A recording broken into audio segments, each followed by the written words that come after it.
You know that moment when your entire world stops, when everything you thought was safe, everything you trusted, shatters in one violent second. That's exactly what happened on October 14th when Margaret Chen, our HOA president, slammed a metal gate on my 12-year-old daughter's hand. And here's the part that still makes my blood run cold. She saw Lily's fingers there. She looked right at them, and she slammed it anyway.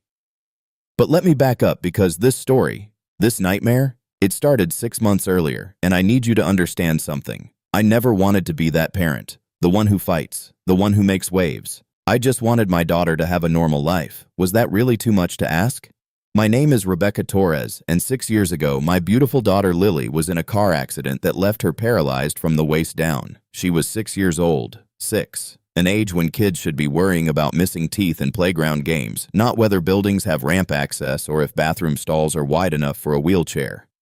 But Lily? God, she's the strongest person I've ever known. She adapted, she thrived, she became this incredible little human who never let her wheelchair define her. She joined the school robotics club, started painting these amazing watercolors, and made friends with every kid in our neighborhood. Her smile could light up a room, and her laugh, this pure, uninhibited giggle, it was the kind of sound that reminded you why life is worth fighting for. We lived in Pinewood Gardens, this planned community in suburban Connecticut that looked like something out of a magazine. Manicured lawns, identical mailboxes, pristine sidewalks, everything perfect, everything controlled, and controlling it all was Margaret Chen, our HOA president for the past 11 years. Margaret was 57, always dressed like she was headed to a business meeting, even when she was just checking if your garbage cans were the regulation color. She ran that HOA like a military operation. Every blade of grass had to be exactly 2.5 inches. Every holiday decoration had to be approved in writing. Every single rule in that 47-page HOA covenant was enforced with the precision of a Swiss watch. At first, I thought she was just thorough, maybe a little intense, but thorough. I was so wrong. It started in April when I submitted a formal request to install a wheelchair ramp at our home's side entrance. Our house had 3 steps leading to the side gate that accessed our backyard. Lily loved our backyard. We had a little garden area where she grew tomatoes and herbs, and a smooth concrete patio where she could practice wheelchair tricks she learned on YouTube. But those 3 steps, they meant I had to carry Lily every single time, and she was getting bigger, stronger. At 12, she wasn't a little kid anymore. She wanted independence. She deserved independence. The ramp I proposed was beautiful, professionally designed. It would match our home's aesthetic perfectly. Cedar wood with black handrails, compliant with ADA regulations. I even hired an architect to draw up plans showing how it would blend seamlessly with our house. I submitted the request on April 3rd. By April 5th, Margaret had denied it. Her reason? Structural modifications that alter the visual uniformity of the community are prohibited under Section 12, Paragraph 4 of the HOA Covenant. I remember staring at that email, reading it 3 times, waiting for it to make sense. A wheelchair ramp, something my disabled child needed for basic mobility, was a visual uniformity problem. I called her, professional, polite, explained the situation. Ms. Torres, I understand your daughter's condition is unfortunate, Margaret said, her voice flat, mechanical. But the covenant doesn't make exceptions based on personal circumstances. Every homeowner agreed to these rules when they purchased their property, you included. Margaret, she's 12 years old and in a wheelchair. This isn't about aesthetics. This is about accessibility. This is about basic human dignity. The covenant is the covenant, she replied. My hands are tied. But her hands weren't tied. Not even close, because 2 weeks later, Thomas Brennan, 3 houses down, got approval for a massive 2-story deck addition that jutted out into his backyard like a concert stage. Approval in 6 days.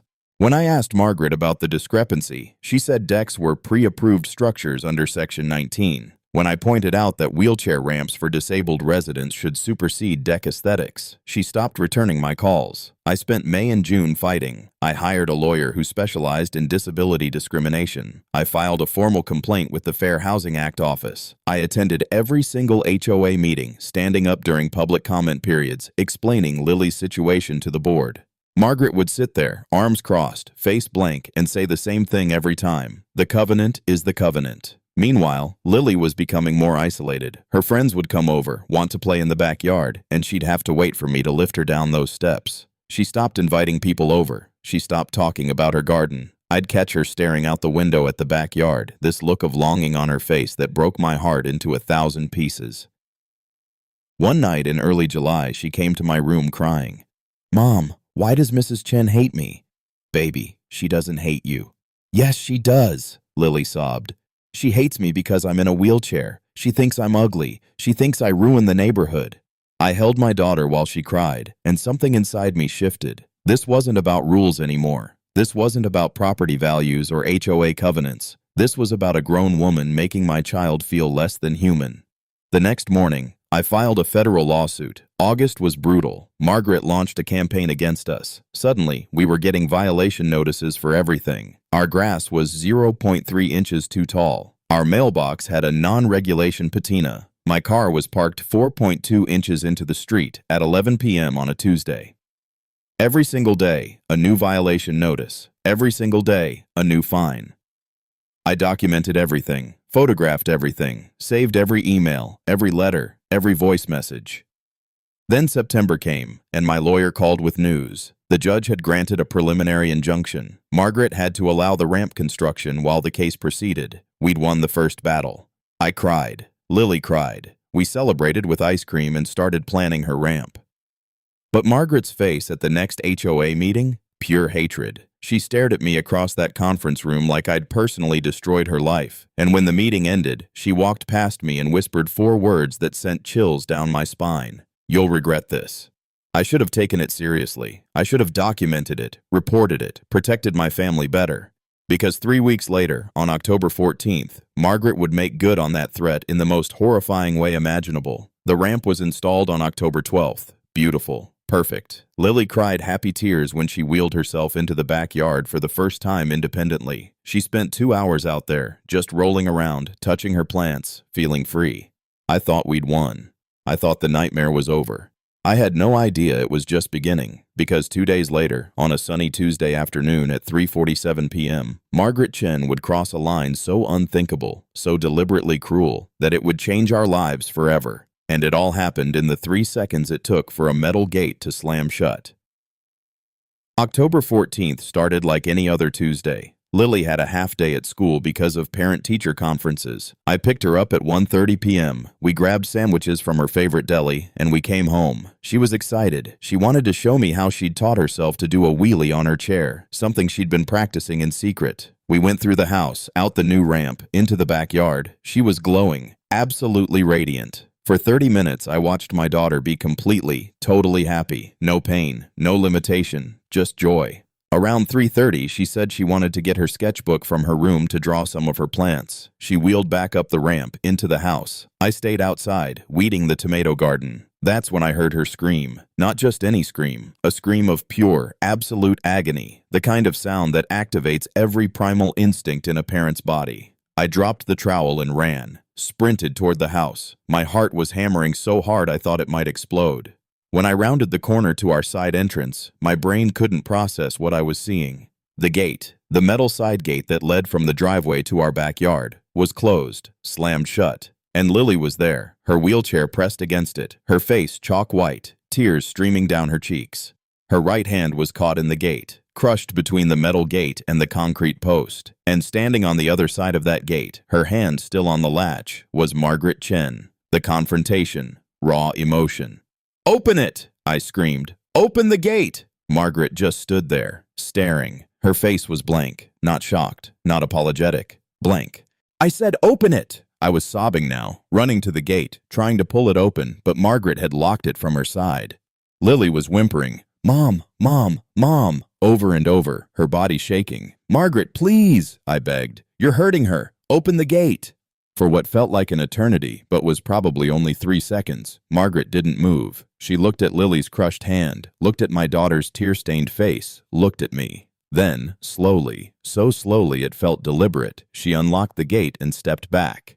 I yanked it open and Lily's hand came free. It was already swelling, already turning purple. Her pinky finger was bent at an angle that made my stomach turn. Blood was seeping from where the metal had cut into her palm. I dropped to my knees in front of her wheelchair. "Baby, let me see, let me see." "It hurts," Lily sobbed. "Mom, it hurts so bad." I looked up at Margaret, who was still standing there, watching us like we were some mildly interesting science experiment. "What did you do?" I screamed. "Why did you close that gate?" "The gate was open," Margaret said calmly, too calmly. "It's a security violation. Section 23, paragraph 8. All perimeter gates must remain closed and locked when not in active use." I couldn't breathe, could not breathe. "Her hand was in the gate. You saw her hand." "I saw a wheelchair blocking a gate that needed to be secured." Something snapped inside me. I stood up, put myself between Margaret and my daughter. "You did this on purpose. You saw her hand and you slammed that gate on purpose." Margaret's expression didn't change. "I enforced a security protocol. If your daughter was injured due to her own negligence in leaving body parts in a closing gate, that's not the HOA's responsibility." "Get off my property!" I roared. "Get off my property right now before I call the police. This side driveway is common area under the covenant. Get out!"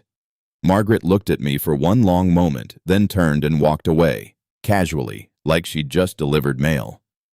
I called 911 with shaking hands. The ambulance arrived in 8 minutes. Lily's hand was fractured in 3 places. Her pinky finger was dislocated. She needed surgery to insert 2 pins. The doctor said she was lucky. Another centimeter of pressure and she could have lost the finger entirely. While we were in the ER, I filed a police report. The officer who took my statement was sympathetic but cautious.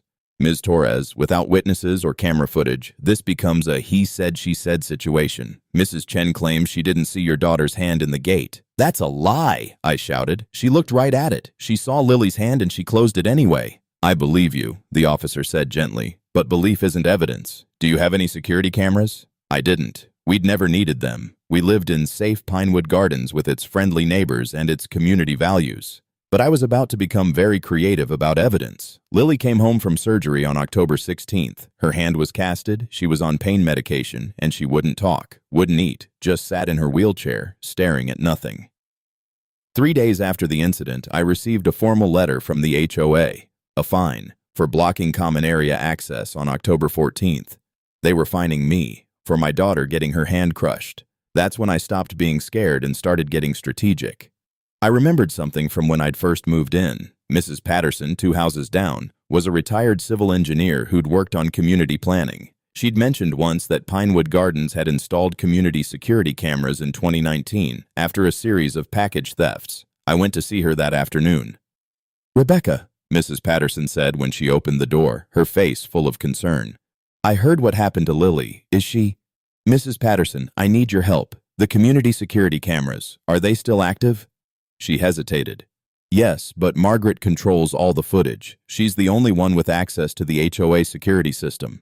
"Where are the cameras positioned?" Mrs. Patterson pulled out her phone and showed me the community map from the original installation proposal. There were 12 cameras total, and camera 7 pointed directly at the side driveways of my house and Margaret's house. It had recorded everything. Getting that footage became my obsession. I filed formal requests with the HOA board. I had my lawyer file subpoenas. I contacted every board member individually. Margaret blocked every single attempt. Then, on October 28th, I got a call from an unknown number.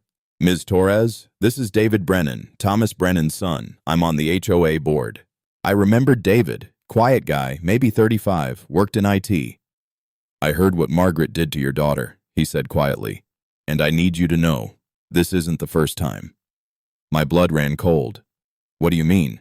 3 years ago, there was an elderly resident, Mr. Harrison. He used a walker. Margaret denied his request for a wheelchair-accessible parking space. He fell in the parking lot trying to walk from his car, broke his hip. The board settled quietly, made him sign an NDA. I was shaking. "Why are you telling me this?" "Because I have access to the security system," David said. "And because what happened to Lily was evil. Give me 24 hours. 24 hours later, I had the footage. And it was even worse than I remembered. The video was crystal clear, time-stamped October 14th, 3:46 p.m. You could see Lily wheeling toward the gate, could see her start to push through, could see Margaret approaching from the driveway side.